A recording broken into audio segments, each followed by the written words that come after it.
This week on the BackTable podcast. The underlying reason why vocal folds atrophy, it's clearly related to aging.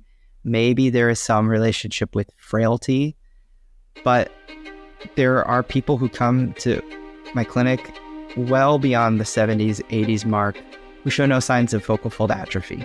And I can't say for sure, but sometimes it's those people who keep using their voice. They're singers, they perform on the weekends. So I'd say to synthesize it all, just keep using it, keep using your voice.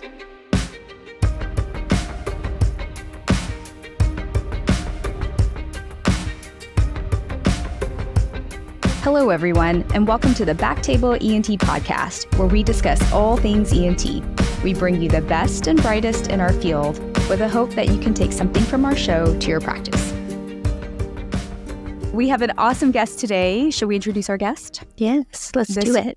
So first of all, before we introduce our guest, actually, let's give a shout out to Dr. Al-Marati, because he always is like our laryngology consultant that will throw us some pretty brilliant names, great topics. So today's also a recommendation by Dr. Al-Marati. So today we have Dr. Neel Bhatt. He is a laryngologist practicing at University of Washington in Seattle. And he is here today to talk to us about the aging voice. Welcome to the show, Neel. Awesome. How are you? It's great to be here. Thank you. We're doing good. Can you first tell us a little bit about yourself and your practice? Sure. Yeah, I am at the University of Washington in Seattle, and I've been there for about 5 years. My clinical practice is everything laryngology, voice, breathing, swallowing, but particular clinical interest in aging voice, aging swallowing. And fortunately, a good portion of my week is also focused on research in this area too. So it's a really nice opportunity to get the lab going and start asking some hard questions about aging and what can we do to make it better. Cool. And with that, we're going to focus on the aging voice today. But before we get into it, can you also tell us a little bit about GlottIC or Glottal Image Capture? Absolutely. I think sometimes I remember as a resident trainee, you go to these conferences and people will put a picture of a larynx or a strobe, and people will say things like, oh, there's mild bowing, and bowing signifies the amount of atrophy in the vocal folds. So as opposed to having the straight line, you have this concave appearance. And people will say, oh, it's mild or moderate or severe. And that never really sat right with me because I feel like other people see it as mild. I'm seeing it as severe. Some people see left-sided weakness, right-sided weakness. And it's great to have these perceptual skills, and I think they have a tremendous value. But I think if I'm looking at vocal folds and I see a certain thing, it'd be good to have numbers to this. And that's the inspiration for these types of things. Now, these metrics have been around, but the whole purpose of this app is hopefully to create a really streamlined, easy way for clinicians and researchers to get a number. So what is the precise amount of bowing? So it's not really anything fancy, no really anything that's high technology. This is a very streamlined way to get this number, and I'm hopeful that it improves research quality and clinical care. So hope that made sense. And it's an app. Correct, yes. Yeah, so as a clinician or researcher is performing laryngoscopy or stroboscopy, looking at the vocal folds, what you can do is you pause the playback after you've finished recording, and with your phone, you take a picture of your vocal folds. You drag a few markers, and it allows you to calculate the bowing index really quickly. So in about 10 seconds, you can know what a person's bowing degree is. And, there's a lot of research out there that shows as people age, their vocal folds atrophy, bowing increases, voice gets worse, swallowing can get worse, lots of different things can happen. And so this is a way to just get a number. And if we do a treatment, for example, and the bowing goes down, well, obviously we care a lot about how the patient feels, how they think their voice sounds. But it's nice to see this correlation with some real clear metric. So yeah, that's kind of an overview of how that app works. That's cool. I'm so happy to hear you say that even as a laryngologist, you find that there's a subjectivity to evaluation of the larynx. Oh, yeah. Oh, yeah. And I think like part of it is... Even which side. Right, exactly. Which side's weak, Yeah, exactly. And I think people are gifted. I mean, I think like people who have been doing this for a really long period of time develop a really just amazing eye at seeing things. And that is certainly the art of it. And I don't think that there is a movement to replace that, because I still think that has tremendous value. But this is corroborating what really expert clinicians see. And so for the picture that you put in the app, do you find, like, do you have to kind of go through your video and take the still where you're like, oh, that's the max bowing? And do you ever see it where you're basically enter the strobe video to get the bowing index? Yeah. You hit on a really important point. And that is, as the vocal folds open and close, actually the bowing index also changes a little bit. And so we don't know what's the precise opening angle of the vocal folds to say, aha, that's where you need to capture it. It's an area of ongoing research. We know that when they're in that sort of semi-open point, that's the area of maximum bowing. So, and that's where perception of the vocal folds opening and closing may have still a very valuable role, because perhaps our brain is able to synthesize the overall nature of these vocal folds rather than just one static image. And then, I think the original plan with this app was to have it built in directly into the laryngoscopy, stroboscopy software. So in real time, it's telling you what the bowing index is. And I think that would really be a super cool way in the future to take this. I was meeting a couple of years ago, Mike Johns at USC said, well, why don't you just take a picture? And that's this conversation started. I'm like, oh, this will be way easier to start. And apps are great. People like using it. And I just think the time to get this off and running is so much faster with a mobile app. Yeah, that's awesome. And so for people who are wanting to, anyone can download it, right? It's GlottIC, it's GlottIC or GlottIC.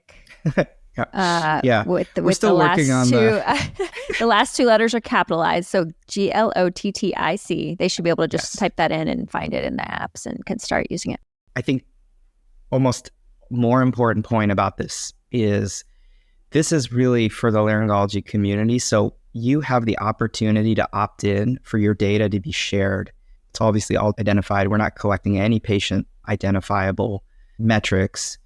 And so, in its first year, I think we had about 1,500 data points. So mass collection of vocal atrophy images, still images. So our ultimate goal, maybe similar to bone density score, something like that, but you enter your age, male, female status, maybe a few other things, and then it hopefully will be able to tell you, well, where do you fall on the normal distribution of people your age in terms of bowing? And so we're going to be presenting some of this in the next several months. And yeah, that's my hope. I think that's the power of this, more than just like the static one person getting data. I think the real power is the community kind of coming together. And yeah, we're super open to how this could be better. It's definitely like version 1.0. And I think there's a real opportunity to keep strengthening. So a lot of people have thoughts, ideas, and we're slowly hoping to incorporate those. Yeah, congrats. So digging into our clinical topic about the aging voice, can you tell us a little bit about who these patients are? Is there a certain age range where you start thinking like, oh, that person might have the aging voice or falls into that category? Yeah. Most of these patients tend to be over 70 and voice complaints. The presentation is often slow and progressive rather than sudden. And it's often marked by this breathy sound, sometimes a softer voice. It may be subtle. And in a really quiet exam room, you may initially hear someone and not really be all that clued in that there's a voice problem. But you can extrapolate in a noisy restaurant or something like that, a lot of background noise. Oh yeah, they probably would have a lot of trouble being heard. So that's the typical type of presentation. What do they describe it as? Like, do they say, oh, I feel a little bit hoarse, or my family says they're not hearing me, or how do they describe it to you? Yeah, I think all of those. The family not being able to hear, I think, is a really important one. A lot of patients will say when I'm in a restaurant, that's another one. I just can't hear, so I just don't go, and I'm a little socially withdrawn. Funny, sometimes like the husband will have voice problems, the wife may have age-related hearing loss, and they're both sort of pointing the fingers at one another. He's not talking loud enough, she can't hear me. And so it's a big communication struggle. But I do think it is often the social aspect of it that really drives people to try to see, well, what can we do to help make the voice better? Yeah, those quality of life issues are huge. And I find that I have a lot of patients who are entering their 70s or in their 70s, and they're just still very active and have, a very vibrant social life, or they still do some consulting or working or presenting and talking and speaking. And they're really bothered by age-related changes. And so that whole discussion around age-related decline of either hearing or, voice can be a really challenging thing to navigate, because it's not a minor thing when you're trying to still kind of live this really vibrant, full life. When patients come to you, do they realize that is the issue? Or do they think it's the other person's hearing usually, or their own hearing or respiratory effort? Or are they able to say, this is my voice, or I'm not happy with the way I've been sounding, I've noticed that, do they realize it, or is it their family members bringing them? It's a little bit of both. It's a really good point. I do think that they know things are not the same. I don't really have much data to back this up, but I feel like a lot of times the people who come to the clinic are the ones who have had a big voice demand in the past. So teachers, professors, people who, I used to be able to speak without a microphone in front of 400 people, no problem. Or I'm a singer. That's a big one. I used to be able to hit this note. I used to be able to sing for 1 hour, 2 hours without any real strain or struggle. And now I can't do it. So I think it is oftentimes the professional background of the patient, but it's certainly family. A family often will drag people in, and we'll probably get into this a little bit more, but I do think that for some patients, there is a worry that this is more than just age-related changes. And part of them is fearful that maybe there's something else going on. And so that is certainly baked into the visit. When I think of singers, that is one patient population where the inability to sing will frequently, people are tearful. Like, it is a deep, I have never been gifted with, any sort of singing talent. I sing, but no, just when there's no one around to hear when it's how somebody's bad birthday. It is. Yeah. But a lot of my patients who are singers, not being able to sing anymore can really create, like real depression and deep grief of that loss I've seen. Oh, no, I completely agree. I think, it's like, why can't I do this? I can do everything else. I can walk, I can run, I can speak, but this is one thing that I just cannot access. And I think that it's a hard thing to accept. And so, I completely agree. I think part of our goal, and a lot of other really laryngologists in the field, I think we just treat it with a lot of importance. And, even though on paper, maybe one could say, okay, well, inability to sing, how does that stack up with other conditions? But I just think that, you hit the nail on the head. I just think it's a huge, sometimes undervalued to other people, how important it is. I was going to ask, we think of age-related hearing loss with decrease in engagement, depression, and, singing, and if that's something that you do, or being able to connect or communicate like you once were, feeling isolation and depression. Have we found that the aging voice, or, as that progresses, there is an increase of other associated, like cognitive decline or neurodegenerative disorders or anything like that as we've seen with hearing loss in this population? I think this is ripe for study. I don't think it's the associations are quite as strong as with age-related hearing loss. Not to say that they don't exist. There are studies that show patients with endoscopic signs of atrophy have an increased 10-year mortality. Often quality of life really suffers, social isolation. We've looked at comparing what is the quality of life impact of not being able to speak, and how does that compare to other things? And, in our sort of pilot studies, we've seen that monocular blindness is about the same level of quality of life deficit. So people say that the impact of quality of life is there. It's significant, but I think that we put a lot of emphasis on hearing, and I think that's obviously very important, but this is fitting under that bigger umbrella of just communication in general. So I think there's a lot of opportunity to really quantify these health impacts.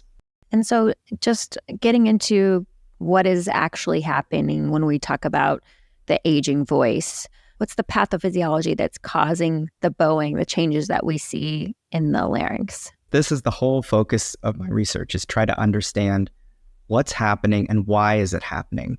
So what we know is that just from a visual perspective, especially in the male larynx, you just see this hollowing, thinning of what appears to be the underlying muscle and some stiffness at the lining, so the vocal fold lining that vibrates. Histologic studies have shown that there's a decrease in elasticity, elastin fibers, and an increase in some of the denser collagen. And there are other studies that also show that the muscle, the actual bulk of the vocal fold, thyroidnoid, vocalis muscles, they've also lost some of their mass, although that's somewhat controversial based on some other studies. But what's the underlying reason? Is there a neurogenic cause that's leading to these changes? That's still under investigation area of my research. And I think there's also biological sex differences too. The male larynx ages a little differently than the female larynx, and what hormonal controls are there. So we can visually see it, but precisely what's happening, I think that needs to be a little bit more fleshed out. Is it the same thing that's happening with muscle atrophy in other parts of the body? I think so. And, anecdotally, I think we all have these inpatients that unfortunately have just been in the hospital for 2-3 months and just not doing well, one problem after another. And oftentimes they have a lot of muscle atrophy everywhere. And then their swallowing, voice also starts suffering. And when we look at those people with laryngoscopy, flexible laryngoscopy, the vocal fold atrophy that we can perceive, boy, it just is so much difference. This is a different person altogether. So one of my big points when treating aging voice is really emphasizing the strong connection between the larynx and the body. I just think the larynx is a reflection of the body. And, I think it's so helpful for a patient to feel empowered that perhaps if I, do some light muscle resistance, strength training, and really improve my lung capacity, a lot of these things, that may help my voice. That's such a positive way to frame some of these clinic visits. That's a good point. I was going to ask you, in this older population, how much does respiratory effort play a role in, you have that plus more bowing and atrophy, denser Right. collagen and all these things that are happening. How do you know how much is respiratory effort? Do you get pulmonology involved, or do you do lung function testing and things like that? Yeah, it's hugely important. And as a laryngologist, sometimes we have a blind spot with the lungs. Fortunately, in most of our clinic visits, we work really closely with speech-language pathologists. And they are very clued in with the respiratory drive and how much that may impact voice. A lot of speech pathologists will do aerodynamic analysis with software to really get a sense of what is the respiratory breathing component to voice. But yes, I think it's hugely important. We expel air from our lungs, vibrate the vocal folds, and so it's somewhat powering the voice. And if you have poor lung function, like you said, combined with already these atrophy vocal folds that cannot valve as effectively, you run into double problems. And it's sometimes really hard to fix when the lungs are really compromised. And with the swallowing part of it, is it the same concerns of just kind of like generalized weakness of those muscles? Because I think, when I think about swallowing, it's such a coordinated effort of a lot of muscles. And I would think that if you had, some generalized sarcopenia or muscle atrophy that would affect that. But we just don't, I think with voice, we like see the bowing of the vocal folds and we're like, it's bowed. But with swallowing, we don't have that like, aha. Yeah, I think you're totally right. And, swallowing is also such a timing issue. It is the sustained contraction of those pharyngeal constrictor muscles. There's some really cool tools that we have, swallow studies, but also pharyngeal manometry. So having a array of pressure sensors that sense the timing and strength of the swallowing. But yes, I think it's all related that when a patient presents with voice changes, age-related vocal fold atrophy, really asking about the swallow is very important, just because I think that they may come in for a voice problem, a voice complaint, but really the thing that might be the biggest risk to their overall health is their swallowing and the risk of getting aspiration pneumonia. And so I do think that thinking about the swallow, even though they seem like very different tasks, I think is just so important. Yeah. So in terms of like symptoms, when it comes to, voice and swallow, our patient, I understand breathy, softer. Are your female patients having a deeper voice, or, do the male patients have I don't know, how does the voice change? And then in terms of swallowing, is it more like, now I have to cut my salad into smaller pieces, or I feel like, what kind of symptoms do these patients have typically? That's a great question. I do think that the voice changes in male versus female are different. And men often will have these really hollowed looking larynxes where there's a more pronounced glottal gap, more pronounced bowing, oftentimes this more breathy voice, sometimes even a higher pitched voice because the cricothyroid muscle will activate. And so it tends to be a little breathier, higher pitched, maybe even more amenable to treatment, but that's somewhat controversial. Female often don't have that much bowing. That does occur, it just seems to be a little bit later. But they often have these more edematous looking vocal folds. And so they have more of a strain pattern. And you're right, it does seem to drop the pitch a little bit more in the female larynx. There's obviously anomalies and differences and, other things like Alzheimer's, Parkinson's can create their own types of atrophy. But I think in general, that's what I'm seeing. And when you're taking that history, are there certain questions that you're asking about in particular to try to tease out if this is just related to aging or if there is some other neurodegenerative disorder also occurring? Absolutely. I do think that we will see sometimes patients that may be in that pre-diagnosis, preclinical stage where you sense something. And so, yes, I do think asking about changes in mood, handwriting, falls, are oftentimes things that we will ask. And I tend to keep it a little bit as, okay, we see vocal fold atrophy. We think that this is likely secondary to age, but there are other causes that can cause vocal fold atrophy. And even though we're thinking about treatments and how to get you better, which is important, the really way to make sure that we're prescribing the right treatment is to make sure we know the underlying reason. And so, yes, absolutely. I do think that thinking about that proper neurology referral, for example, may be the right next step. Are there other risk factors such as medication or any other systemic conditions other than the neurodegenerative ones that are part of your differential or underlying risk factors?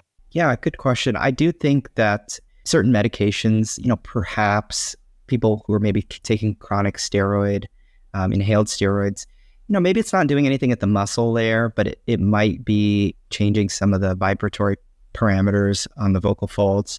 I think subtle injury, we see patients with like a thyroidectomy, you look at their vocal folds afterwards, it's moving, but maybe not moving as well. And then you see this sort of bowed appearance at the affected vocal fold. So I think there are other, maybe more subtle nerve issues that could, maybe some iatrogenic and some medication things that could maybe cause this too.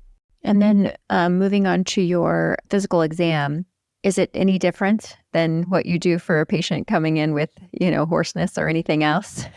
Yeah, I think it effectively is a little bit different. I think some of the questions, obviously, but what we're looking at, I do think that our laryngoscopy, stroboscopy, sometimes we are more focused on the closure, the precise amount of bowing, things like that.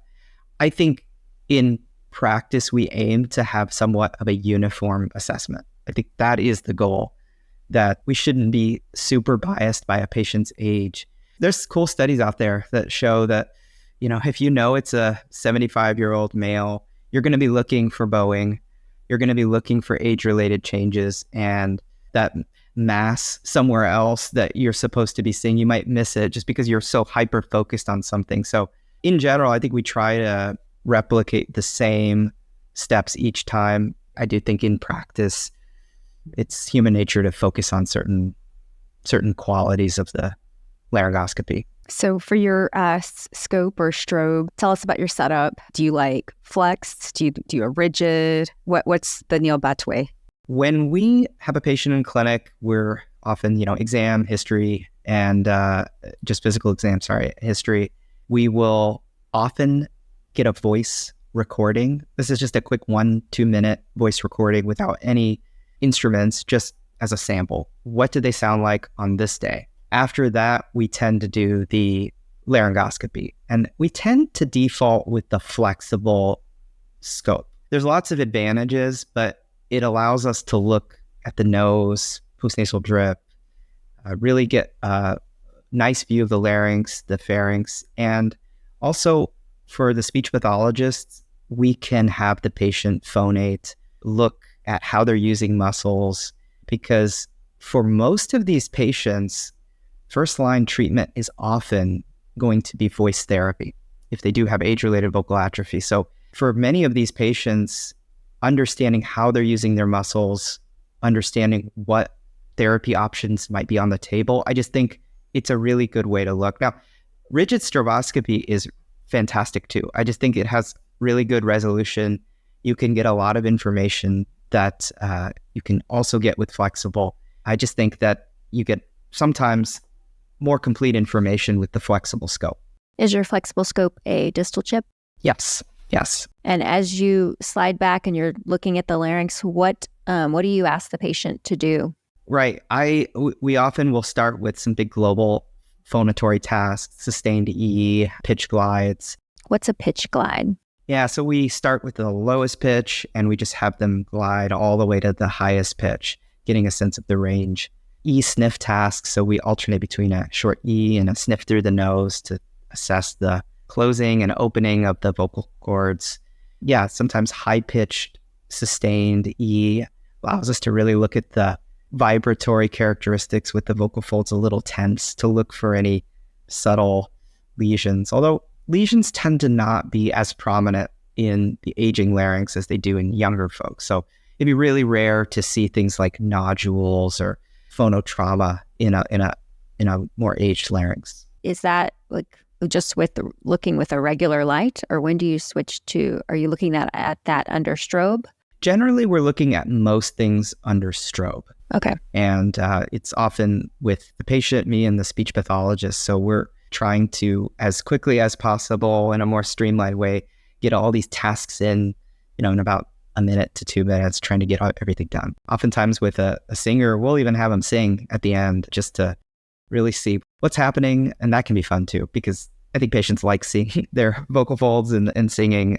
So that can be fun. And how are the strobe findings, like if you're teaching, strobe findings, 30-year-old female, strobe findings, 70-year-old female, or, 30-year-old patient and 70-year-old patient. We've talked about bowing. Can you tell us a little bit about more in terms of, vibration? What are the other findings or differences do you see between these two populations? So certainly bowing, so that would be more concave looking vocal folds. There is often a glottal gap during phonation. So most vocal folds will at least at some point come together when you're making voice. In sometimes these really aged larynges, you'll see a persistent gap, even when the vocal folds are vibrating at their most closed phase. You'll often see a decrease in mucosal wave amplitude. So that is the excursion of that mucosal wave.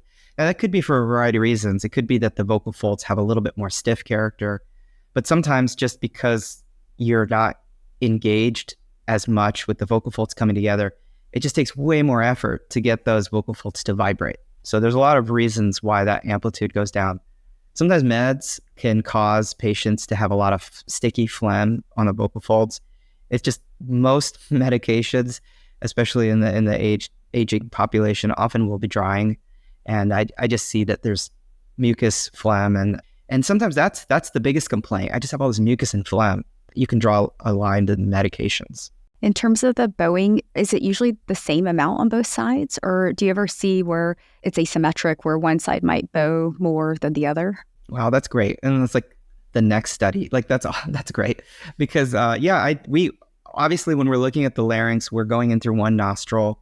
And so you do get a little bit of a perception that you coming in from the right or coming in from the left. I think we think it's a bilateral process, and our data seem to suggest that, if the vocal folds, they're roughly equal, but I'm not sure that's been convincingly proven that both vocal folds atrophy at the same rate. I think so, but I think that the scope angle can make a difference. So will you then go to the other side and see, does it change anything?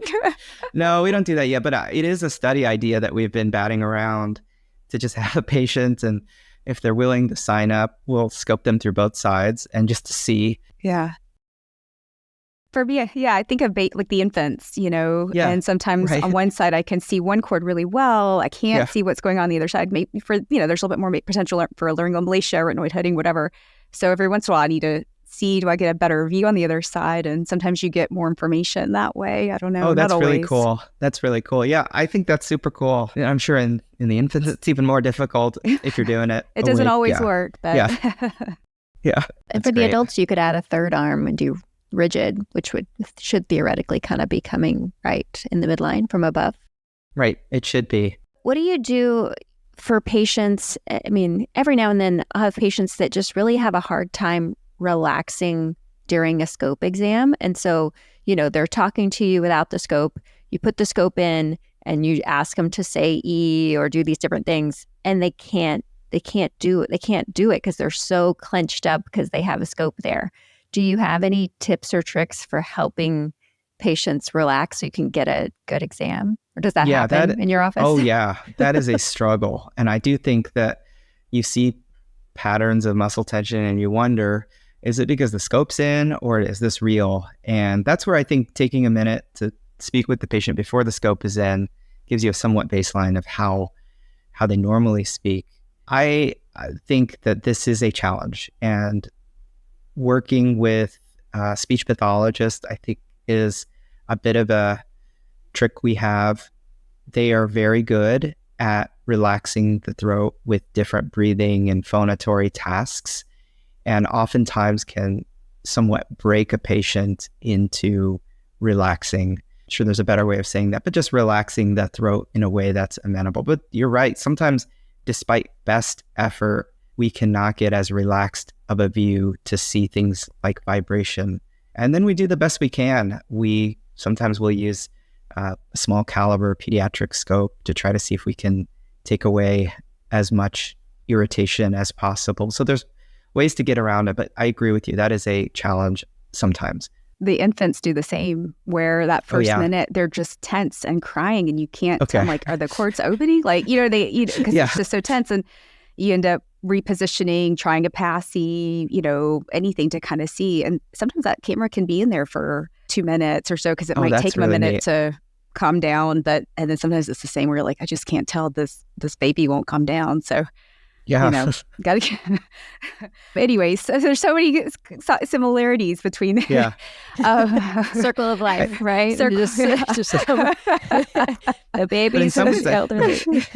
I feel like that's even more challenging, your situation you brought up, because you can't really ask the baby. Like, sometimes you just wait. Like, hopefully they calm down and we get a little information here. But so are you using GlottIC, your app here, where are you in real time in your clinic? Are you finding you're still an entry, and are you using that number in your initial evaluation? It is interesting. I definitely use it for some patients. I think being in Seattle, we have these computer programmer, software engineer types who are just really interested in knowing. They just want to know, okay, I did therapy, I did Forte, and I want to know, is my bowing better?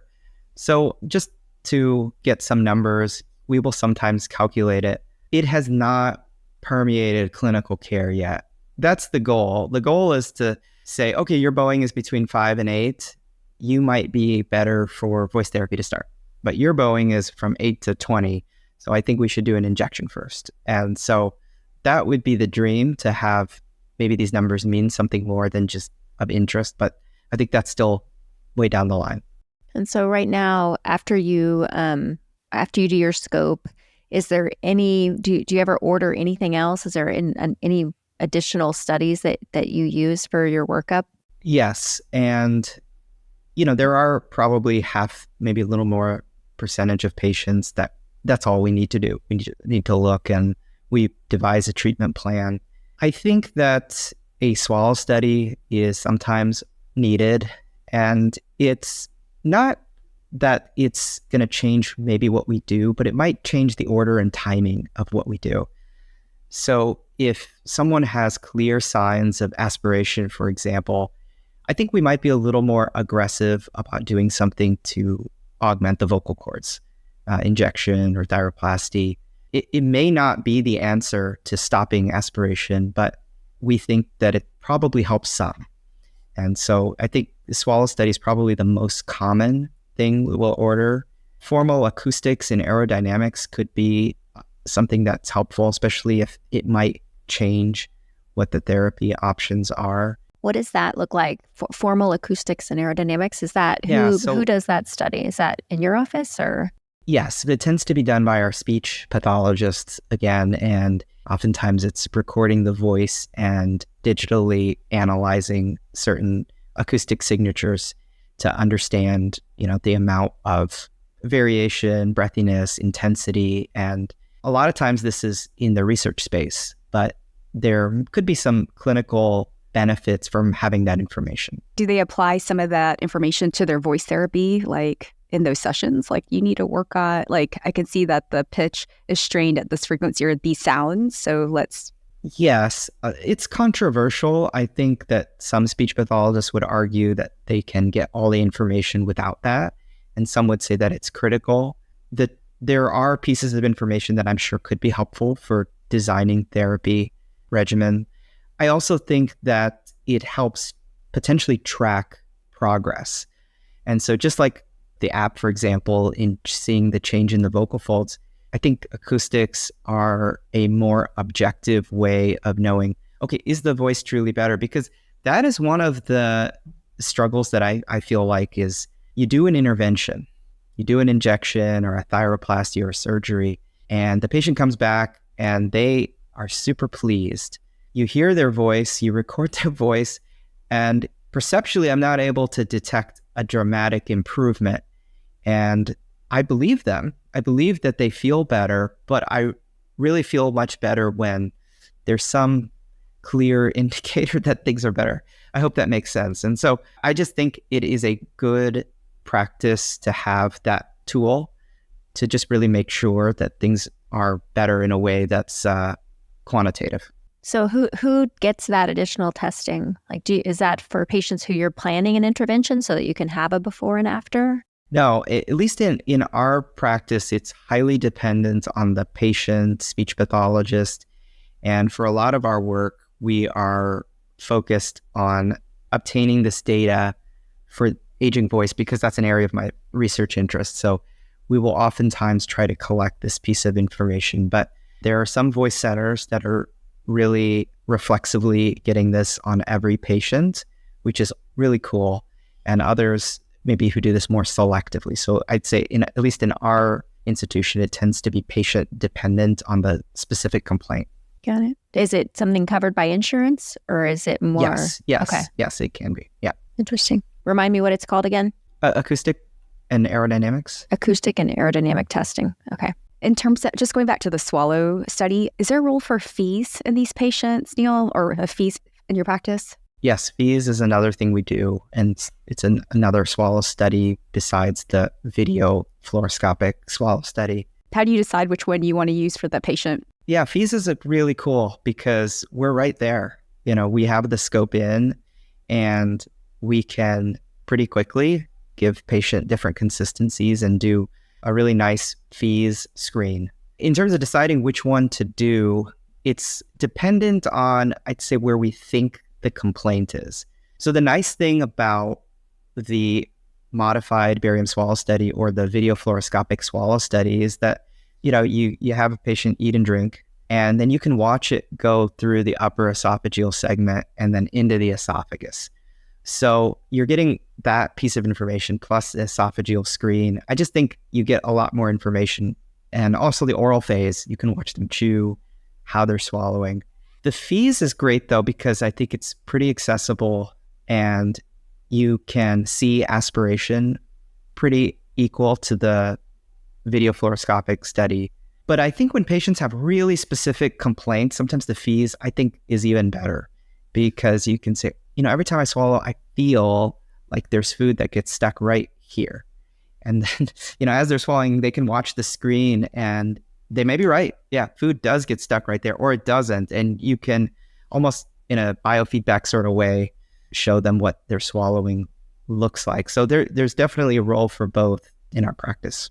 Moving on to just management, what's your thought process around kind of like the algorithm of what happens next after you've confirmed that this is an age-related voice change? We see bowing. Does everyone need to try a round of speech therapy first? Or, you alluded to earlier, maybe some patients you might be more aggressive and do something procedural at the get-go. How do you think about it?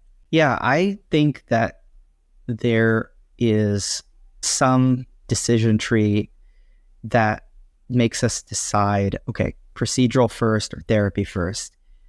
A lot of times it is dependent on the degree of atrophy and glottal gap. So if there is a huge space between the vocal folds, maybe there's a limit to what therapy can do. And so for those patients, we may think that doing something procedural, something to bulk the vocal cords, may make therapy go better. And so it's not so much that a patient, I think, would get a monotherapy, just procedural or just therapy. It's more that the timing of which one goes first. I think that therapy has a role in most patients. But yeah, I just think that the endoscopic side. Now, other people might have a different opinion on where procedure. Some people are much more willing to try procedural things quickly. I just think I've just seen patients get better without procedural interventions. And so there is certainly a role for making a decision based on what you see. And for some of these patients, we talked a lot about like glottal gap and atrophy, but is there a role for like laryngeal EMG or muscle tension or any of those types of features that can also affect voice that may be more prevalent or play a different role along with age, or in addition, as we age, that becomes more of a player that we need to think about? Laryngeal EMG is really interesting. And then some of my areas with evoked responses, and we're not doing this in humans, but stimulating the nerve to get some information. I think there is a role potentially in maybe diagnosis or prognosis. Right now, EMG tends not to be used in the clinical care. It's more of an endoscopic finding that seems to drive a lot of the decision making.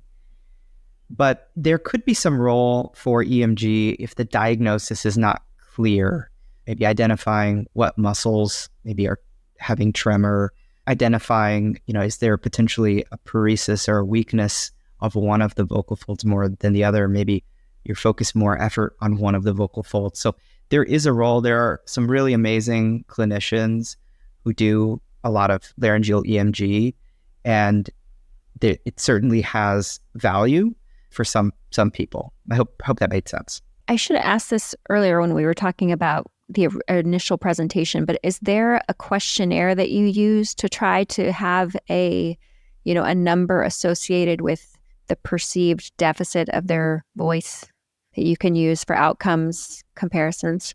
Absolutely. There are aging voice questionnaires. At least for our practice, we tend to use this voice handicap index 10 and the voice-related quality of life. Those are two measures that are pretty commonly used in laryngology. And so in attempts to just make sure that everybody's using these same measures and metrics for comparison, we will get these patient-reported outcome measures. Do they correlate with the severity of bowing that you see on your exam? Not well. and this is a real struggle. And this is a big debate area, I think, in that on one hand, you could really make the argument that the most important thing is what the patient perceives and his or her quality of life.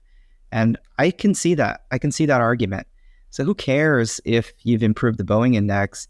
Patients aren't going to be super happy with just that alone. They want to feel like their voice is better. And but I think it's important to note that these are quality of life measures. And, a singer who makes his or her livelihood on their voice might rate their deficit way higher than someone who doesn't have a high voice demand. So the absolute number is difficult. It tends to be more of the within a patient. I think that tends to be more useful. So if your VHI-10 was 20 and it went to 10, I think that we can get behind that. Yeah, I've always found that so interesting. Just the patient's perception of, whether it's their voice or how well they can breathe through their nose, sometimes the exam doesn't fit with what they're telling you. And you're like, that's very interesting. It's funny. It's like, it's just a funny thing. You get a lot of information about a patient and how they fill that questionnaire out, because some people are, they make a catastrophe out of it and they really put really high. And, I sometimes get these, not to generalize too much, but young men who they have a voice problem. They really, really do. And they care a lot, but they're they put these low numbers down thinking that they don't want to over hype how much of a problem is. And then you get to talking and you wonder, what were they thinking? So I do think the mood, the person when they're filling it out makes a difference. That makes sense. So in terms of, you do have a patient that you think would benefit from augmentation, like an injection augmentation. Is your setup different in an older patient than in, your younger patients? And what kind of considerations do you take into account? Yes. I think that elderly patients need to be thought of in a slightly different way. So I tend to do most of the injections in the office for all people.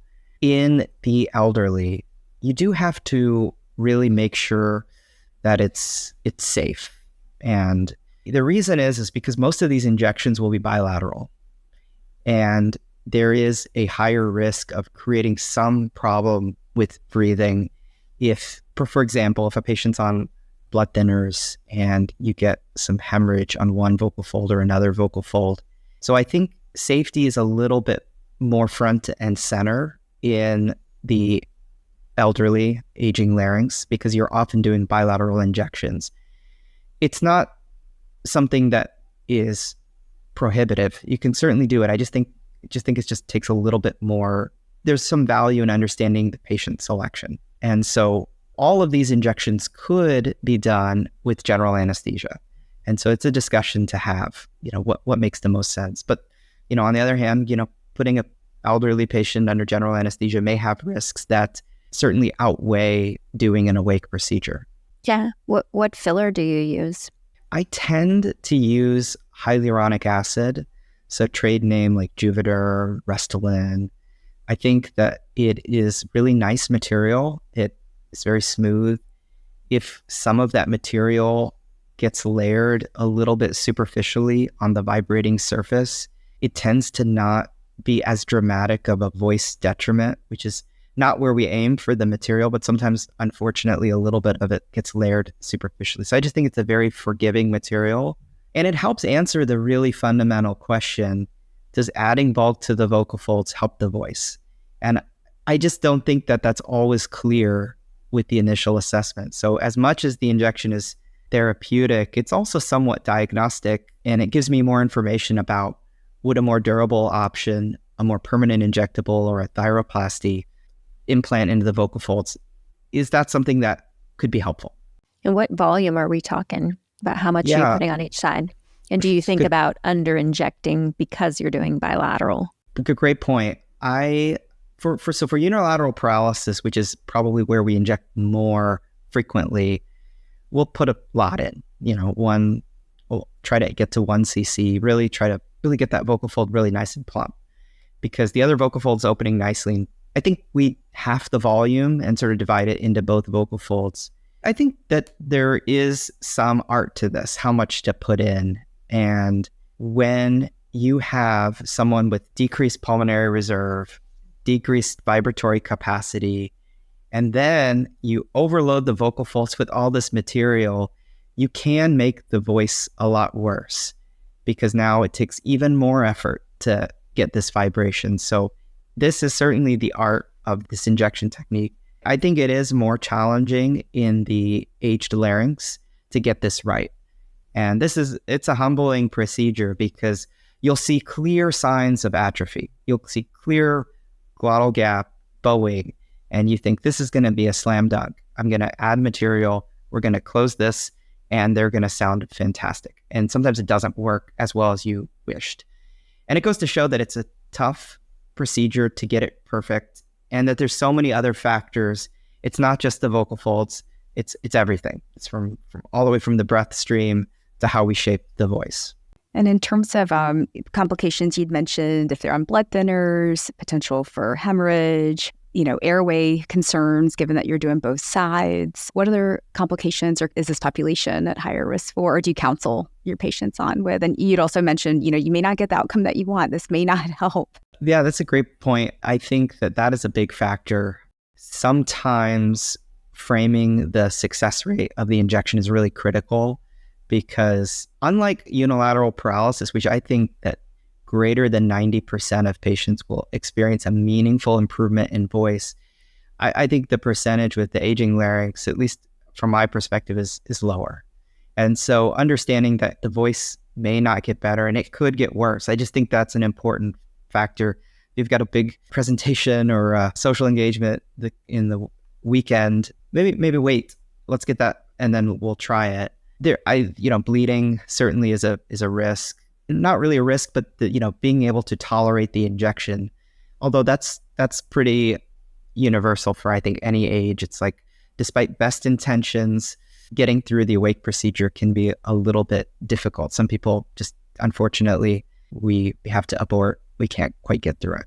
And as far as expectations afterwards, should patients expect that their voice, in the best case scenario, would be better immediately, or does there need to be some time? Is there, do you kind of send them to speech therapy at a certain interval afterwards? I do think that it's wise to explain that the voice will take some time. And if we over-inject a little bit, sometimes we need some of that material to layer out, resorb a little bit.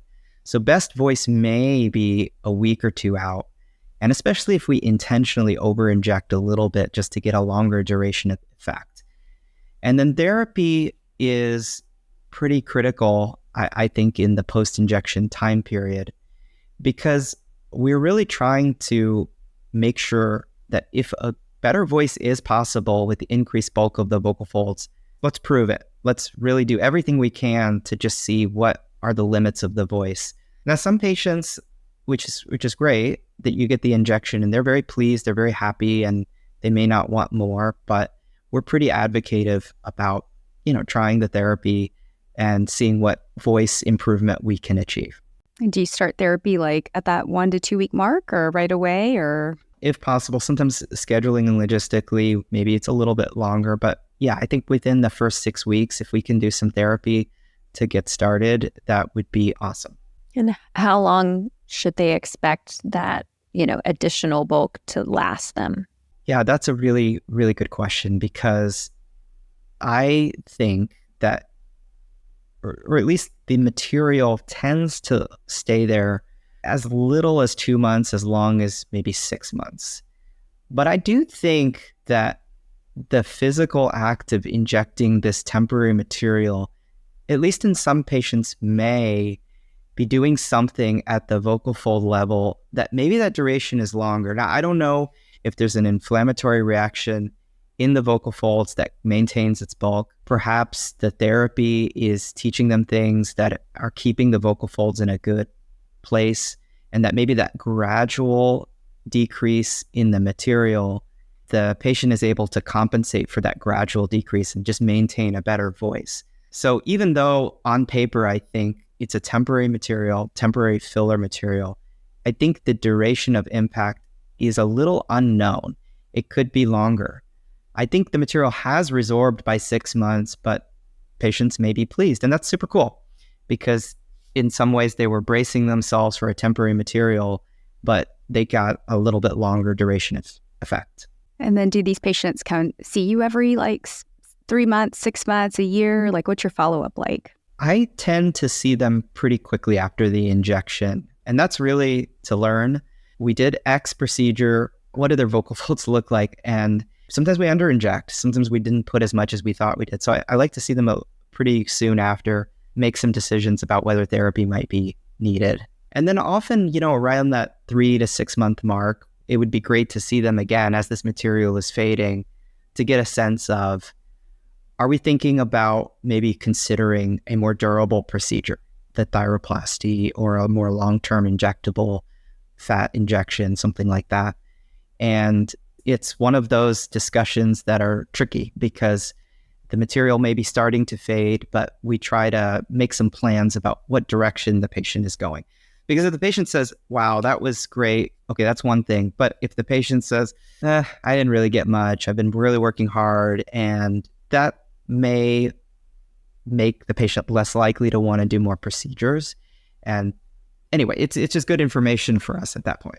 Yeah, when you're setting kind of expectations and helping patients have realistic goals about what they can expect from their voice, what is your conversation, particularly with your heavy voice users, people who are singers, people who, do public speaking or teaching, and they're kind of their personal goal is to kind of be back where they were. Is that a realistic goal? Or do you have to counsel people that you might be better than you are now, but maybe not the way you were when you were 25? How does that discussion go? I think that is a difficult discussion because there are certainly exceptions where people have a better than anticipated response. But I think you're absolutely right. Just tempering some of the expectations at some level that we're going to do everything we can, all the tools we have, but that it may not be precisely where you were 30 years ago, but we're going to go for it. We're going to try the best we can. And I think one of the really cool things about laryngology and its connection, this interdisciplinary care with speech pathology, is the treatments are very different. One is more procedural based, a little blunt in terms of what it's doing. And this voice therapy is oftentimes very like a finesse treatment, and it oftentimes can be very tailored to the patient. We don't change the material necessarily for an injection based on the patient. We kind of use the same materials, but therapy can be very tailored to the patient. And so I think that it's critical to kind of have both of these treatment arms to stand on when we're designing a plan. Is there anything we can be doing as we are aging to, you mentioned in the beginning that, maybe working out and doing resistance training, things that kind of keep all of our muscles healthy could keep our small little muscles in our larynx healthy. Are there other things that people can do to kind of maybe keep their voice strong as they age? Yes. And if I can explain, one thing in a patient visit, I like to give them as much power as possible. And so, yes, I think exercise, cardiovascular health, muscle strength training are all great things. Staying well hydrated, because that mucus and phlegm that's there, it can often irritate the vocal folds more and create more problems. I also think that a lot of times when patients in the aging population have voice problems, they feel like they need to rest their voice more. And I think that is unfortunately a vicious cycle, because the more you rest your voice, I think the more atrophied the vocal folds get. like I said, nobody really has signs of phonotrauma. Most people are not overdoing it at this population. So I think getting out there, being social, talking to people, trying to build in a lot of talking throughout the day. I think singing is really great, whether you're good at it or not good at it. I just think like singing takes a lot of effort, a lot of breath support. You learn so many really cool things with singing. And so I if people like singing in the shower or to the radio, I just think keep it up. Don't be afraid to use your voice. And so that's empowering, hopefully, the patient to feel like, okay, maybe I do have some control over this. We don't know why, the underlying reason why vocal folds atrophy. I mean, it's clearly related to aging. Maybe there is some relationship with frailty, but there are people who come to my clinic well beyond the 70s, 80s mark who show no signs of vocal fold atrophy. And I can't say for sure, but sometimes it's those people who keep using their voice. They're singers, they perform on the weekends. So I'd say to synthesize it all, just keep using it. Keep using your voice. Sounds good. I guess we'll keep podcasting until we're 90, Ash. Yeah, right. That's the answer. Yeah. Use it or lose it. Yeah, exactly. Cool.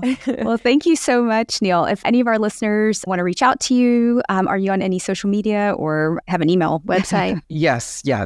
Feel free to email me anytime. And that's probably the easiest way. Check out the app, GlottIC. Yeah. And I'm also super interested as people use it more and more. How can we make it better? And I'm hopeful that maybe in the next 6 months or so, every time you use it, you put data in, it gives you information about where this patient sits on the normal distribution. So I just think that would be a cool added perk for using the app. But anyway, it's in its early stage, but really excited to get other people's opinions. Awesome. Well, thank you so much. I learned a ton. Thank you for taking the time. No, this was fantastic. Yeah, these were really thought-provoking questions. And this was great. Thank you.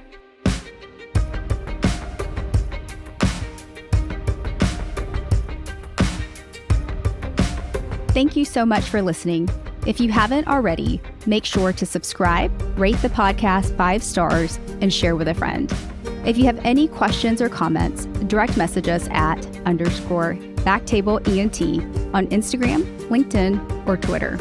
BackTable ENT is hosted by Gopi Shah and Ashley Agan. Our audio team is led by Kieran Gannon, with support from Aaron Bowles, Josh McWhirter, and Josh Spencer. Design and digital marketing led by Brian Schmitz, with support from Taylor Spurgeon Hess. Social media and PR by Chi Ding.